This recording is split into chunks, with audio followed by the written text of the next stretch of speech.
क्योंकि ये शरीर तो हड्डी मांस का पुतला है, पांच तत्व का पुतला है। जिसे कहा बॉडी की मोटर एंड सेल की ड्राइवर। शरीर एक मोटर के समान है, आत्मा इसमें ड्राइवर के समान है। अगर ये सत्य आत्मा न होती तो ये शरीर मिट्टी का पुतला होता, ये संचालित नहीं होता। सत्य आत्मा के संचालन से ही ये जड़ शरीर चेतनवत महसूस होता। ये सच्चा सत्संग है, लेकिन पूरे जीवन में हम इस सत्संग को कहाँ समझ पाते। अपने सारे शास्त्रों को पढ़ लेते हैं, लेकिन जीवन शास्त्र को कहाँ पढ़ पाते। अगर हम जीवन शास्त्र को पढ़ना शुरू करते हैं तो हमारा जीवन शास्त्र सारे शास्त्रों से बड़ा होता। और जिसने जीवन शास्त्र को पढ़ लिया, वास्तव में धर्म उसी के अंदर अवतरित होता, भक्ति उसी के अंदर प्रस्फुटित होती, सेवा उसी के अंदर प्रस्फुटित होती, और कहना चाहिए भजन ध्यान उसी के अंदर प्रस्फुटित होता, और कहना चाहिए आत्म परमात्मा उसी के अंदर प्रस्फुटित होता। इसके लिए कहा फर्क नहीं सकती है रत्नों को हर इंसान की आंखें, फर्क नहीं सकती है रत्नों को हर इंसान की आंखें। दिखाई सत्य क्या देवे, दिखाई आत्म क्या देवे, दिखाई परमात्म क्या देवे, जब तक न ज्ञान की आंखें। हमारे पास एक तीसरा नेत्र होता है जिसे थर्ड आई कहते हैं, जिसे सेल्फ नॉलेज कहते हैं, जिसे कबीर साहब ने अपनी भाषा में कहा आत्म ज्ञान बिना न भटके कोई मथुरा कोई काशी, पानी में मीर प्यासी मोह सुन सुन आवे हासी। आत्मज्ञान किसी पोथी की चीज नहीं है। जब हम सेवा भाव से भावित कर्म, सेवा भाव से भावित कर्म सच्ची पूजा होती, मानवता जग करके दानवता है होती। सेवा भाव से भावित होकर के जो भी कार्य किया जाता, जिसे कहते हैं वर्क इज वर्शिप, सेवा भाव से भावित होकर के जो भी कार्य किया जाता वो सब पूजा बन जाती है। तो इस तरीके से हम कह रहे थे कबीर जब हम पैदा हुए जगत हंसा हम रोए, ऐसी करनी कर चलो हम हंसे जग रोए। यथार्थ में आज जो यहाँ कार्य हो रहा है वो कबीर साहब, सदगुरु कबीर साहब के इस महामंत्र के अनुसार ही कार्य हो रहा है। क्योंकि हमारे अंदर एक अदृश्य संपत्ति होती है जिसे हम नहीं जानते। एक छोटे से उदाहरण द्वारा समझेंगे, बस इसी के बाद बात को, क्योंकि अदृश्य संपत्ति क्या होती है वो सेवा का उदाहरण देख देंगे। ये सत्य कथा है, कोई उदाहरण एग्जाम्पल नहीं है। एक ट्रैक्टर जा रहा था रोड पर, सत्य घटना, और इंजन पर 2-3 लोग बैठे थे, 3-4 लोग इंजन पर बैठे थे। एक आदमी ट्रॉली पर आगे पटिया पकड़े बैठा था टूल बॉक्स के ऊपर, और वहां पर रोड खराब था।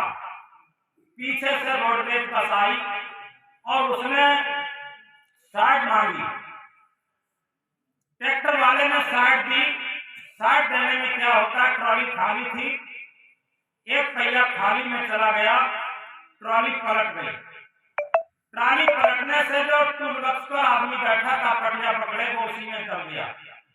बस भी धीमी थी, बस वाले ने बस रोक दी।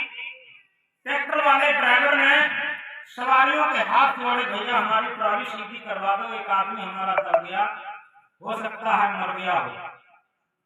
तो एकदम भर करके सारी सवारियां उतरी और ट्रॉली को सीधा किया, तो देख उसमें बिल्कुल सुरक्षित था, आदमी सही था। सभी लोगों ने उत्साह पूर्वक पूछा, भैया तुम्हें कहीं चोट तो नहीं आई? उस व्यक्ति ने कहा कि हमें कहीं खरोंच तक नहीं आई। इसके बाद एक व्यक्ति ने पूछा, ये बताओ तुम आगे को पैर किए, टूल बॉक्स पर पैर लटकाए, पटिया पकड़े बैठे थे, लेकिन अंदर कैसे पहुंच गए? तो उस व्यक्ति ने कहा मुझे पता नहीं, मुझे तो केवल इतना लगा, कुछ धक्का सा लगा और अंदर हम पहुंच गए। और ऊपर लोहे की ट्राली थी, नीचे पक्की सड़क थी, कहीं सर पर टकराती तो हमारा काम तमाम हो जाता, लेकिन कहीं भी हमारे खरोंच तक नहीं आई। उन्हीं में से एक व्यक्ति ने पूछा, एक बात बताओ भैया तुम करते क्या हो? तो उस व्यक्ति ने कहा, भैया हम कुछ नहीं करते, बहुत छोटे आदमी हैं, हम सुबह से 11-12 बजे तक ये टूटे फाटे लोग होते हैं, उन्हें निःशुल्क हम सेवा करते हैं उनकी। किसी के हाथ टूट गए, फ्रैक्चर हो गए, कुछ हो जाते हैं तो उनकी सेवा करते हैं, और कोई ज्यादा दवा आती है तो लिख देते हैं, छोटी मोटी दवा होती है फ्री दे देते। आज तक हम किसी से कोई पैसा नहीं लेते, और 11-11:30 बजे तक ये सब काम करके, नहा धो करके, भोजन करके और एक साथ खेती में काम करके अपने बच्चों के लिए काम करते हैं। बस ये काम करते हैं। सबकी आंखों में आंसू, खुशी के छलक आए कि भैया तुम बहुत परमार्थी आदमी हो। जहाँ धन काम न कर सके, मित्र काम न कर सके, जहाँ रिश्तेदार काम न कर सके, वहाँ हमारे अच्छे संस्कार काम देते। तो इस तरीके से ये एक अदृश्य कमाई है कि हमारे संस्कार कैसे हैं। हमारे पास क्या है ये अलग चीज है, लेकिन हम क्या हैं, कैसे हैं, हमारे संस्कार कैसे हैं, ये अलग चीज है, अलग थ्योरी है। और इसी थ्योरी के लिए सदगुरु कबीर साहब ने कहा, कबीर जब हम पैदा हुए जगत हंसा हम रोए, ऐसी करनी कर चलो हम हंसे जब रोए। और परहित सरिष्ठ धर्म नहीं भाई, पर पीड़ा सम नहीं अटमाई। और इसी के साथ जीवन जौवन राजमद अविचल रहे न कोई, जो दिन जाए सत्संग में जीवन का फल सोए। हम इस बात को कहकर के बात बंद करेंगे। झांक रहे सब इधर उधर, झांक रहे सब इधर उधर, अपने अंदर झांके कौन? झांक रहे सब इधर उधर, अपने अंदर झांके कौन? दुनिया सुधरे सब चिल्लाते, निज को आज सुधारे कौन? दुनिया सुधरे सब चिल्लाते, निज को आज सुधारे कौन? पर उपदेश कुशल बहुत तेरे, पर उपदेश कुशल बहुत तेरे, निज पर आज विचारे कौन? पर उपदेश कुशल बहुत तेरे, निज पर आज विचारे कौन? हम सुधरेंगे जग सुधरेगा, हम सुधरेंगे जग सुधरेगा, इतनी सी बात विचारे कौन? इतनी सी बात विचारे कौन? तो इस तरीके से एक भक्त प्रार्थना करता है, हे गुरुदेव, हे प्रभु, दुनिया को सुधारने का काम करना, लेकिन शुरुआत हमसे करना।